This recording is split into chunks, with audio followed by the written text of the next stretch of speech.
Sanibona, mina ngu-Mr. Maseko ofundisa i-Maths akwa-Grade 8.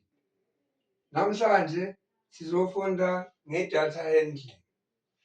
Okay, yini idatha? Idatha, igama elithi idatha nje lisho ukuthi information. Yabo.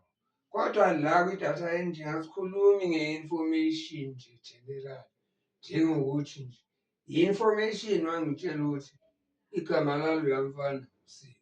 I-information kodwa akusiyo idatha ongayihendlisha.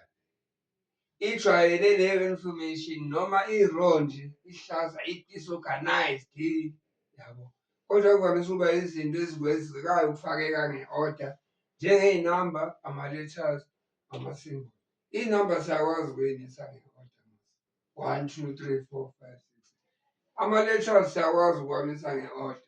A, B, C, D, E, F, G, hhayi A, G, C, Q, njalo njalo. I-data handling-ke indlela esi-organize ngayo leyo information e-disorganiziwe, thina siyi-organize njengangcweti wenza siyi-summarize khona sizokwazi to better be able uku-identify-a ama-trends ukuthi ngathi isitshela ukuthini isithombe le-information. Bese senza nama-conclusion phela ukuthi what do we think about lokhu esika-identify-ile after we handle that data. I-data handling elinye igama elimo-usual abajwayele ukuyibiza ngalo ukuthi statistics. Umuntu uma i-data handling nje usho ukuthi statistics. Right. Yini i-data set?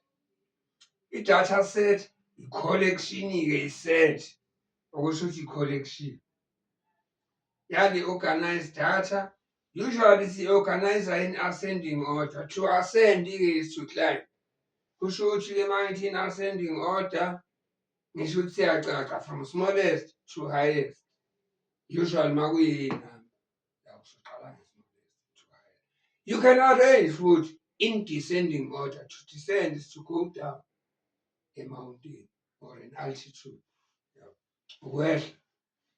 Uqala from highest to smallest, mawuthi descending order. Okay.